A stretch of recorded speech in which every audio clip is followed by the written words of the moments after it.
Does your life matter?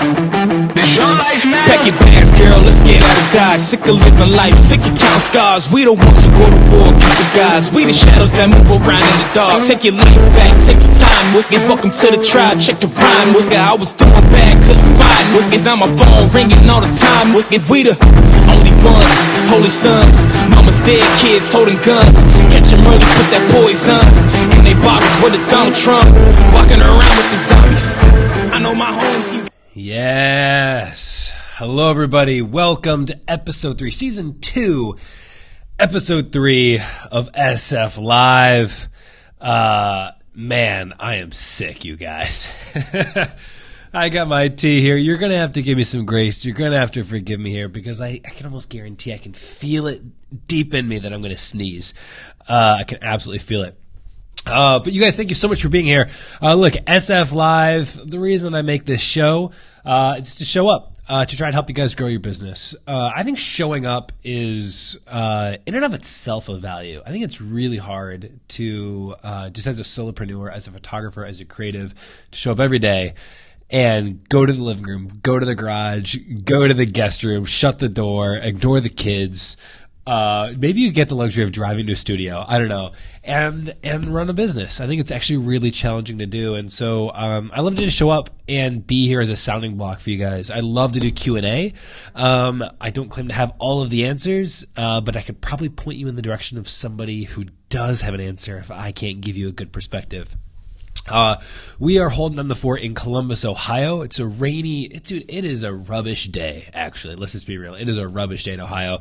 But we're holding on the fort here, with Style and Story, wedding photography studio, and then, hanging out here in the Six Figure studio. So, that's what's going on. I moved over to a new platform, you guys. This is kind of a side note thing. I had been testing some stuff, and so I want to hop over here because I can actually see your comments. I don't need to have my phone. And so, Liam, good to see you. Sharon, good morning, Sharon. I'm glad you're here. Jared made it live. Yes. Morgan, how are you? Dana, I know I am very sick today. So, but here's what's cool. I can call out people. So, Dana says, hi, Ben. So sorry you're sick. I love this. I can actually call out comments now, you guys. It's super rad. Dana, thanks for being sympathetic towards me. Good morning, Angela. Timothy, Sub, you reach your goal. Here, let me just call this out. You reach your goal of helping others on a regular basis, and I'm super appreciative of you. Dude, thank you, man. Just so you guys know, your encouragement means the world. It really does. When you guys receive encouragement from your business, from your clients, you guys know how that makes you feel. It's like my fuel. It's my absolute fuel. And so I really do appreciate when you guys take the time to actually let me know that this stuff is helping in any way. Maybe it's not changing your world, but it's just helping you wake up in the morning. That's why. Hey, Jennifer, good to see you here. Bernadette, as always, hey, hot tea with honey and lemon. Doug, unfortunately, I do not have honey and lemon. This is a ridiculous mug, by the way.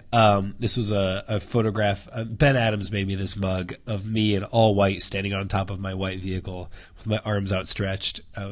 It's a long story. But anyhow, you guys, here's what I'd love to do. Let's dive in. Here's what I'd love to do. I want to do some Q&A. I would absolutely love to do some Q&A. While questions are coming through, the way that this works is drop them in. I'm going to call out your question, and I'm going to give you my best name answer I can get. Look, I think that a lot of questions can come in any form. Marketing, pricing strategy, structure, business strategy, structure. We can go creative on this. We can go technical on this. I don't have the opportunity usually to talk tech specs, lighting, gear, all that kind of stuff. But that also is very much my wheelhouse. Off-camera lighting is very much my wheelhouse. I would love to get into that. I'd love to get into work-life balance. I'd love to get into positivity. I'd love to get into mindset. Any of these questions, you guys, look, I know that there is currently something on your plate right now that is bothering you. That you woke up with a thorn in your side and you didn't want to face it. Sometimes just talking about it, like getting it out there and getting another person's opinion can help. And so my invitation to you is, while it's vulnerable and it sucks to talk about problems and issues, it's like the only way not the only way, it just may happen to be the best way to go about solving them. So I really invite you guys to throw whatever you got. And if I don't want to answer it, I will just flat out tell you I don't want to answer it. Kat is in the house as well. Daniel here. Awesome. Daniel and Danielle are also here. Okay, cool. So while questions are coming through, I also wanted to kind of pick your brain on a few things. I wanted to see if anybody out there is doing anything with framing without necessarily going through your local shop. If you're going through your local shop, tell me about it. So we obviously are huge proponents of print here at Style and Story. And we've been working with some frames, but they've recently changed all the frames. So I've been a huge fan of Design-A-Glow, but Design-A-Glow recently went through a whole big shift where they switched out their whole inventory of frames. And I'm not super stoked about it in terms of even just the style. More than anything, it's the style of frames. It's completely changed. And so we as a studio are trying to figure out what kind of solution we want to have for frames. And so I would love to hear from you guys. This is me, Q&A for you, right? Who out there, let's just start with this. Who out there is framing? Who's actually doing frames for their clients? I'd love to know. And look, you don't have to be doing it in-house. Even if you're ordering out, that's fine. I'm just really intrigued by this. And then if you have any recommendations for maybe a great company for framing that we could look into, I would absolutely love to know. So let me hop in here and see what people are saying, see what questions are coming through.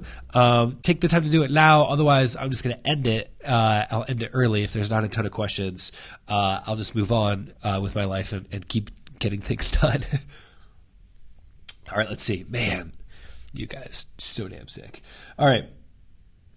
Yeah, Liam, isn't this dope? Whoa, this is super cool. Glad the comments can pop up on the screen. Yes, it's super rad.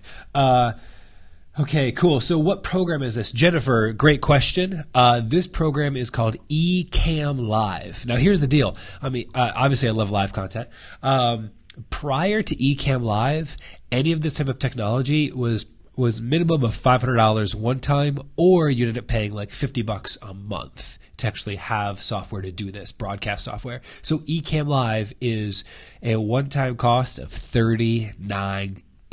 You cannot beat that, you guys. $39 one time to have professional live streaming software and the ability to call out text like this. Now, I will note this. I've already mentioned this in the past. This does not, like my whole pro setup here, I'm using a Sony a7S II. I've got this all like wired in to go through my SLR, I guess mirrorless. The lighting setup, like all this stuff is also, it's all very pro. So Ecamm Live will get you so far, but they won't necessarily give you the image quality right there or the mic quality. But yeah, good question. All right. Daniel says this: I do many memorial services. Anyone have Canon lenses to donate? I'm just throwing it out there, help you out there, Daniel. If anybody has any Canon lenses to donate to Daniel, DM him. I don't know what you're going to get, man. Awesome. So here we go. Let's keep going. Angela says this: I've got an in-person consult this evening. Any tips? Man, my goodness. Here's the problem, Angela. Most of my tips would probably have to do with things that would take place prior to the consult in terms of expectations. Now, I will say this, I would call them. I don't know if you've already done that. I don't know where things are at with this. One of my favorite things, if you're well, actually, let me ask you. Sorry, I'm getting a little confused. When you say in-person consult, this is going to be consultation, meaning to book the client, Angela, not to actually deliver photographs, right? So it's not an ordering appointment; it's a booking appointment. If you could clarify for me, that'll help. So, ordering appointment for print products or booking appointment consultation. That's probably what you mean. I'm going to leave this one. I'll come back to it, Angela, until I get clarity from you. But then I'll come back with some tips for you. All right, cool. Let's see what Elizabeth says. You switched to Fuji, didn't you? Did you jump right in, or did you slowly switch over? Elizabeth, like many things in life, actually almost like all things in life, I just jump in both feet first. Like I actually sold all my Canon gear before I even had the Fuji system. I just like snapped my fingers and I was just done. And so that's kind of the way I work. I live my life not adding time to my decisions. I make a decision and then I move and I deal with the consequences later. If I have to go back, I go back. There's sometimes that works out. sometimes it doesn't. But I would say this: overall, my average is winning because I just get a lot more done. I don't overthink things. I just dive right in. Even the software, man, I just got this thing and just like, well, I hope this works, and then I just went live, and here we are. And so, no, I just jumped all in when I went to Fuji. Now, that being said, I'm also kind of curious, just dabbling. Maybe I might pick up a Sony rig, not to switch all over, but just to play with a little bit. But no, we went all in on Fuji, Elizabeth. Great question. All right, cool. Doug says this: how much do you guys use Facebook ads as a part of your marketing? Do you devote a continuous amount monthly, or is it hit or miss? Doug, really great question. So, look, we do retargeting ads for Facebook. We have a continual retargeting ad going on. Facebook is not our main way of getting clients to the door for where we are currently at with business, our particular business. We are really doubling down on our organic SEO. We've got some new strategies that we're working on. Yes, that means I do need to update Booked with some of those new strategies for SEO. But as far as Facebook goes, we're not in a situation where we are doing like the engagement giveaway. We're not running a bunch of ads for promotions. We just simply don't need it right now.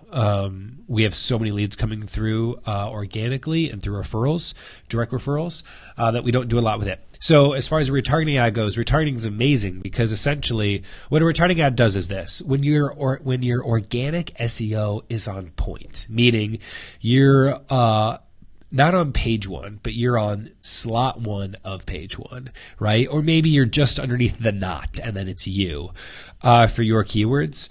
That means a lot of people are landing on your website. Now, what retargeting does is it's essentially you pixel your website. So it like flags somebody. If somebody goes to your website, they will then see your ads.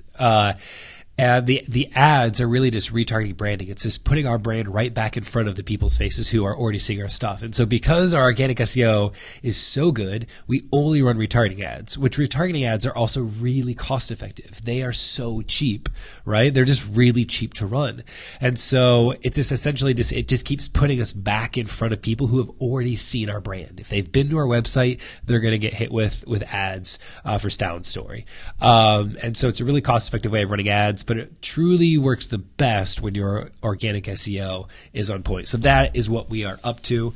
As far as do we have an amount monthly? I have to go take a look at our analytics. It's not a lot. It's really not a lot, at all. Because again, retargeting ads are so cheap. So yeah, great question, Doug. Let's keep going here.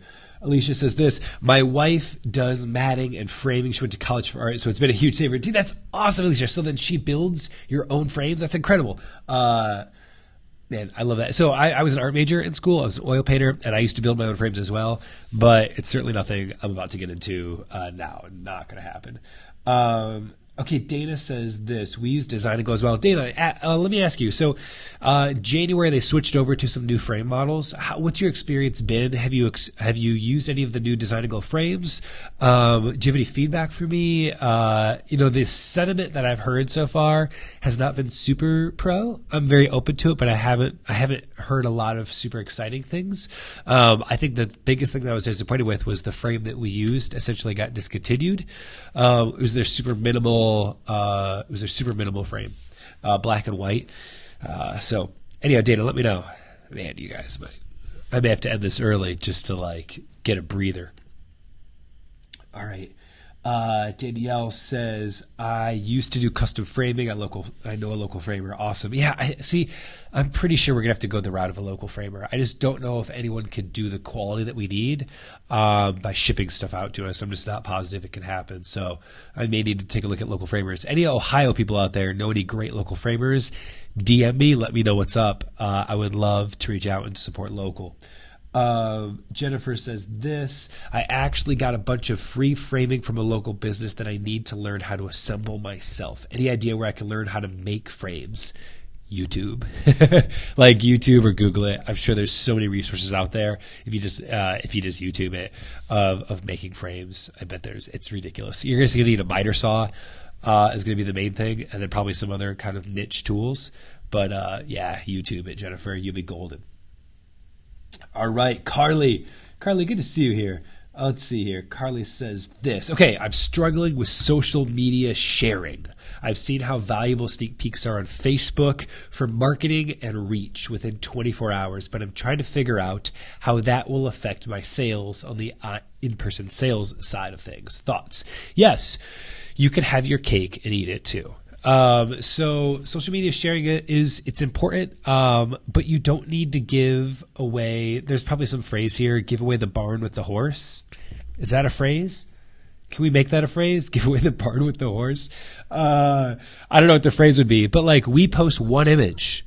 One image. That is the first look. That's the sneak peek, right? And we do that on Facebook. We do that on Instagram, but we're not doing a 25 image blog post like the next day. We're not doing a 50 image blog post the next day. That will shoot you in the foot. The best analogy I can give you is every single time, and I learned this from John Michael Cooper, amazing photographer, Control Z Photography. Every single time you put an image out there into a blog post or whatever, it's like an appetizer. The analogy is an appetizer, right? And so you go to a restaurant and you get an appetizer. Would you like another appetizer? Yes, perfect. Would you like another appetizer? Very good. Another. By the time you've consumed 10, 15 appetizers and they ask you, what would you like for your meal? You're like, I'm good. I'm full. I'm content. I've enjoyed this. Actually, I don't really need anything. And that will happen in the sales room. Clients will not order prints because it's been their Facebook cover picture for the last week. They've experienced it. They've tasted it. They've enjoyed it. They're full. And so you can, Carly, get away with doing one image. Occasionally we'll do a couple if it's like an Indian wedding, 1 or 2 pictures, but you don't need to go all out. So thanks for asking, Carly. Let's see here. We got this one. How many sample albums do you offer your clients? I'm just getting started and I have none. Totally get it. Look, before you get to like how many do you have? Let's just start with you've got none. Just make one. Before you worry about having 3, 4, 5, whatever number I tell you, ignore and get one. Like that's the answer. You need to have one right now. You don't need to worry how many I have, because if I tell you 10, you're going to be like, shit, I need 10? Like, just ignore all of that and go make one, right? That's what you need to do. And I would encourage you to make it the best, biggest album that you can afford to make. Okay, I understand it. Look, if you offer 12 by 12 sizes, 10 by 10 sizes, and 8 by 8s, don't make an 8 by 8. Try to make a 12 by 12 if you can afford it, right? Because what you show is what you sell. And so start with one, right? In our studio, we probably have 12, but it doesn't matter. Go make one, and then down the road get another one, and then another one. Like this is after being in business for 6 years or whatever. So don't worry about how many to have. Just start with one. All right, just start with one. Okay, cool. Elizabeth, you go through White House Custom Color and you love the product. So you're using framing from White House Custom Color. I will look into this. Fantastic. I'm going to dig into it. Maybe if you have a link, drop it. Otherwise, I'll just take my own advice and just Google it. But I'll take a look. Thanks for the pro tip. White House Custom Color. Oh, mercy. Okay, Beth is using Bay Photo for framing. Big selling their barnwood frames like crazy. The rustic look is super popular. I think the rustic thing is also probably popular depending on your ideal client, demographic, location, geography-wise. But I'll look at that too. So we've got White House Custom Color. We've got Bay Photo. Anybody else using those two that like it? I tend to be a sucker for super clean, minimal finish. White or black. I tend to not do anything else in between. It's like minimal, clean, very modern in look, white or black. So if you know if Bay or White House has that, let me know. All right, cool. Jared, awesome. Jared says this. I love your profile picture, Jared. It is so awesome. Like your whole family there. It looks so good, dude. I love this. I get to see your guys' faces when I read these out. It's so cool. Okay. So I've been on a hiatus for a bit because I picked up a ton of hours at my day job. So I've lost a lot of my connections as far as couples and other photographers because I've had to put off jobs. So should I almost restart and start shooting for free cheap until I build my clientele up again, or just jump right back in where I started as far as pricing goes? Jared, I don't really know the exact specifics. I don't know how long of a hiatus you were out. I mean, are we talking a year? Are we talking 2 years? I just don't know really the exact situation. I would like to say that it is a self-limiting belief that you need to go back to charging zero. I don't think you need to do that. My gut says you can jump right back in, that you can pick up that phone, that you can jump right back into those relationships and just be real with people. Just be like, hey, I've been working my ass off, like supporting the family and our kid, but I'm super excited to jump back in. Like, I just think you just be honest about it. But I think you jump back in. Your work's incredible. Your portfolio didn't go away. It didn't vanish. You didn't forget how to shoot a wedding. You know what I mean? Like, you didn't forget how to like serve people. So there's no reason you need to go back to zero.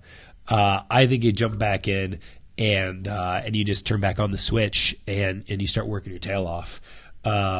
Yeah, man, I get where you're coming from, but I don't think you need to do that. So, yeah, thanks for asking. Morgan says this: how do you respond when a bride says right off the bat, I don't want to spend a fortune on wedding photography? It kind of stops me in my tracks like a deer in headlights. Look, you can't sell the unsellable. I learned this from, who's the TEDx guy? I got to look it up now. Is it, I just forgot. Someone's going to let me know. TEDxCon. Who's that guy? Wait for it. This is important. Kind of. Where's that guy? Grant Cardone. Good old Grant. All right. So look, Grant Cardone, he talks about you can't sell the unsellable. And so when somebody tells me right off the bat, I don't want to spend a fortune on my wedding photography, then I just simply I just cut right to the chase. You know, like I totally get it. I understand. So maybe I just, maybe then this is me literally going off of what I would say. Somebody says, I don't want to spend a ton. My response, I totally get that. Then maybe what the best bet would be just to kind of briefly run you through some introductory pricing, kind of get you an idea. If you're not completely sticker shocked, then let's keep talking. But I don't want to waste your time. And so let me just tell you kind of roughly where we start at. We start at blah. And then you see what happens. If they're not shocked, then you go into it. But yes, it stops you in your tracks like a deer in headlights. I get that. But again, you can't sell the unsellable. I am all in on providing value before you attach a sticker to it and listening and caring for people and having phone conversations. Yes. But when somebody starts with that, you just got to face what it is and tell them what's up. You know, just got to tell them what's up. So there you go. There's it's not a magic answer. There's nothing great. You can't turn everything around is what I want to say. There's sometimes you just got to face the facts and just do what you do. Okay. Angela came back around. So yes, consult. So Angela has a consultation to book a client today. Any advice that I have for her? Yes, I absolutely have advice. Before you say anything, before you show them any work or explain what you care about and what you value and how you shoot and your style and your approach, really ask them sincere, honest questions about what they care about, like what they actually value, and have them tell you what work do they respond to from yours. Pull up your portfolio and be like, tell me what's one of your favorite images in here and why. Have them tell you everything that they care about, everything that they value before you ever open your mouth, because they're going to tell you exactly what you're going to need to convey back to them. I think too often we go in and feeling a pressure. It's almost like we don't know what to say and there's a little silence. And so we just start spewing about so I've been a photographer for this long and this is my style, this is my approach. And I really want you to have gorgeous images. And we just kind of go, because we don't want anything to feel awkward.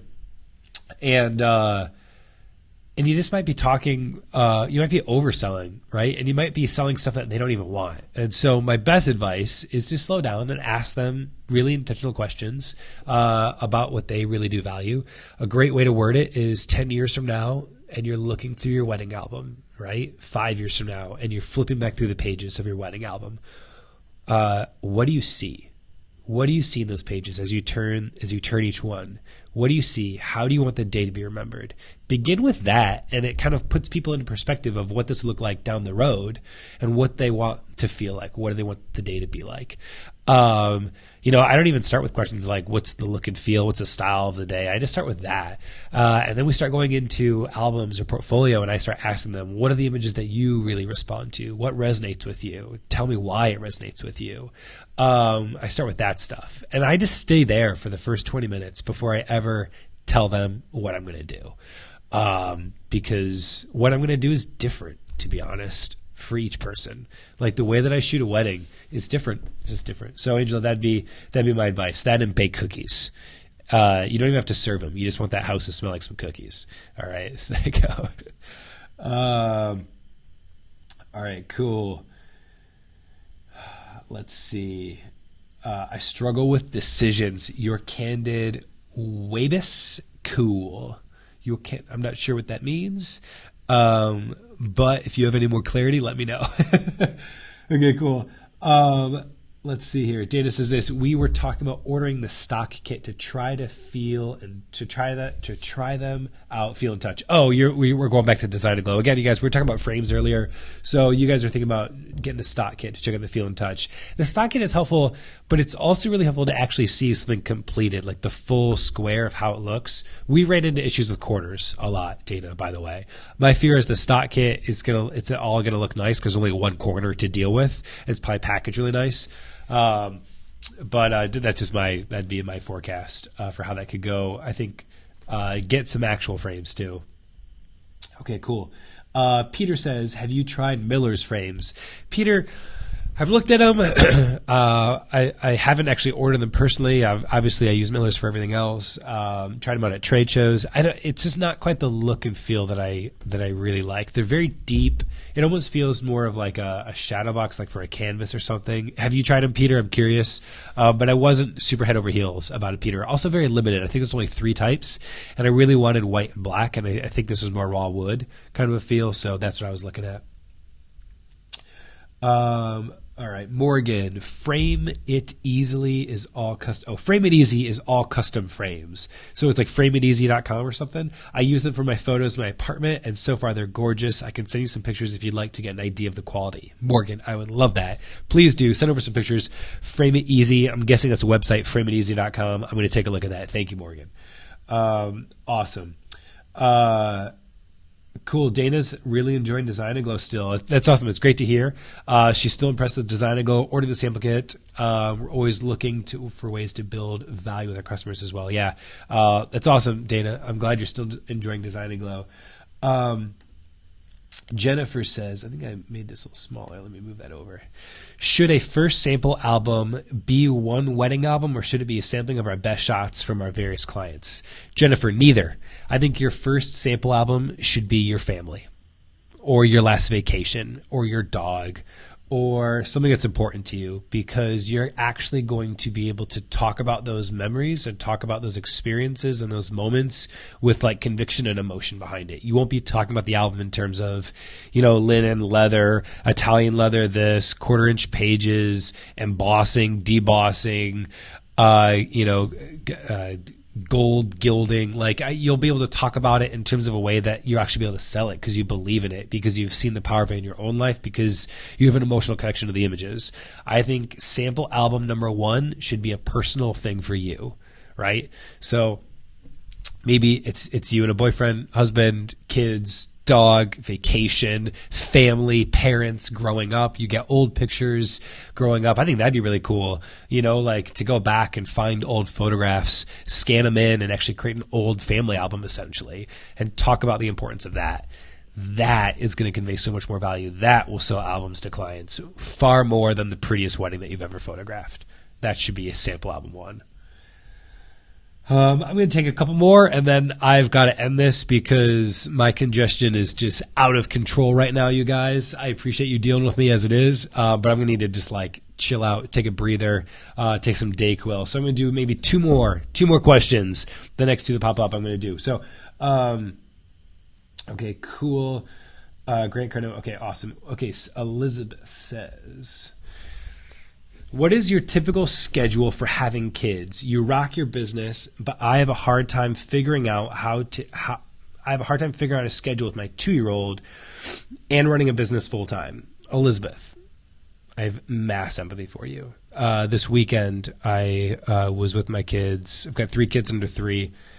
Friday, Saturday, Sunday, Monday, my wife was out at a bachelorette party in New York, and so I was holding on the fort with them. Anyhow, I get it. I just want you to know I get it, that it is hard. I think you have to be realistic with the time that you have, and try to not do both at the same time, because I think that ends in doing both poorly. I think your kid feels the disconnect, and I think the actual needle that you move with your business isn't very much. And so if you're staying at home with them, I think it's just being super intentional with the kids, business out until there's nap time. And then that 2 hours, you go hard on the things you need to go hard on. And then when, depending on the nap schedule, if they get another one, again, you'd go hard on it. But it may be getting up early, and it may be staying up late. That being said, I also understand how freaking tired you are. My wife got home from New York, and I looked at her and I was like, now I get it now. I actually made a really funny, inappropriate joke to her, but I was like, don't touch me. Like, I've had the kids all day, don't touch me. Now I understand. So it's that, but maybe it's this. I've got a great friend, Rachel Jacobus, here in town. She's a photographer, and it's not what she wants to have a nanny all the time or to have her kid away all the time. She wants to spend time with them. And so it's not that. But she also knows she needs to build a business. And so twice a week, there's just 2 days a week. And even just cost effective wise, she can't afford to necessarily. And so 2 days a week to have care for the for your kid, is also something that, it's like a middle of the road thing, right? Where it's not necessarily putting them in daycare all day, but maybe 2 days a week, you find someone maybe to come in. Maybe it's someone who comes to your house, but actually have childcare. Like, that's really the solution. Is you either go all in, go full childcare, you go all out the other way, and you're just getting up early or staying up late and fitting it in between naps. Or you're going twice a week, 3 times a week, with like a nanny, and just hauling ass during those times. It's probably a little bit of both of those things. So, Elizabeth, I feel for you. I just want you to know that. Okay, one more question. This may be along the same lines. Kira, this is the last question, you guys. Kira says this: I want to grow my business more, but I'm a one-woman show. I'm already working a ton of hours and have multiple sessions a week. Where do I go from here? A secretary to keep up? Another price raise? I don't know. Kira, it's hard to know exactly where to go. I don't know what your numbers look like in terms of the amount of bookings, the average per booking that you have. Are you working a day job? All that type of stuff. However, one of the first things, there's 2 things that we began with outsourcing. When I was a one-man show, when we very first started, one of the first things that I began to outsource was editing, right? That's the most basic one to do, is to find a great editor and turn all that work over. And so editing, we've moved over to Freedom Edits. That's who we're with now. So freedomedits.com. They're out in Wales. Amazing community there. Amazing group. They really have taken care of us, and everyone that they work with. And so that would be a recommendation, is to move over to someone who's going to take that load off. The second thing that we did was we actually worked with bringing on an office manager part-time. There's a couple ways that you can do this cost effectively. One is obviously bring in somebody, just part-time, hourly. You could also go the route of a VA, a virtual assistant. This is what we did. We worked with someone who they did not live in our state. They didn't live in our city. They didn't live in our country. It was a virtual assistant. And so we employed someone who helped manage our inbox, our client relationships, and that really helped move the needle. We couldn't have done what we did without them. There's some other smaller things too, like having a really great automation systems built in. And so we use Tave, and Tave really helps keep things organized, automated, and systematized moving forward with automated emails, automated reminders, that kind of stuff. And so having a CRM, client relationship manager like Tave, is critical. That all being said, all 3 of those things can happen while you also raise your prices. And maybe it's not necessarily raising your prices, but it's offering more opportunity for clients to spend more with you. So maybe it's, you don't raise your prices, you raise your revenue. And there's ways to raise your revenue without raising your core cost, right? Your baseline collection price, your session fee, that kind of stuff. And so maybe you offer more print product on the back end. Maybe you start doing more in-person sales. Maybe you offer more options for upgrades. You get really intentional with IPS. But that could be another way. So I think those 3 things: editing, potentially a virtual assistant for inbox, client relation, the client. We'll say inbox for now, and then getting serious with the systems and automation with something like Tave, where you can really build that out. So that'd be my advice. Okay, cool. Yeah, I see it now. Photography is your full-time job. You got 3 kids. This goes back to I think it was Elizabeth, what she's in. It goes back to that. I think it's twice a week, 3 times a week. You bring in some help with the kids to keep moving the thing, right? Or you don't, because you just love being a mom, and I also get that too. I think you just got to know what you want and like really know what you want. I think sanity, like twice a week, is sometimes maybe a good move, is to just have a couple days, but everyone's built differently. So I think maybe step 1 then is you step back and see, what do you really want your life to look like? How much time with your kids? How much time with the business? And then figure out what you actually need to do to execute on that. So you guys, thank you so much for being here with me today, asking questions, supporting what's going on. I've got a couple last thoughts here. I want to do something pretty exciting. At least I think it's pretty exciting. I've already mentioned this in the mastermind group. There's a 6-figure mastermind group. So I've already mentioned it to them, but I'm looking for someone to essentially mentor. I'm looking for an intern to follow me, to be my shadow. Where I go, they go. I'm talking like 40 hours a week, 8 to 4. You are over my shoulder every single thing that I do. I want to do that.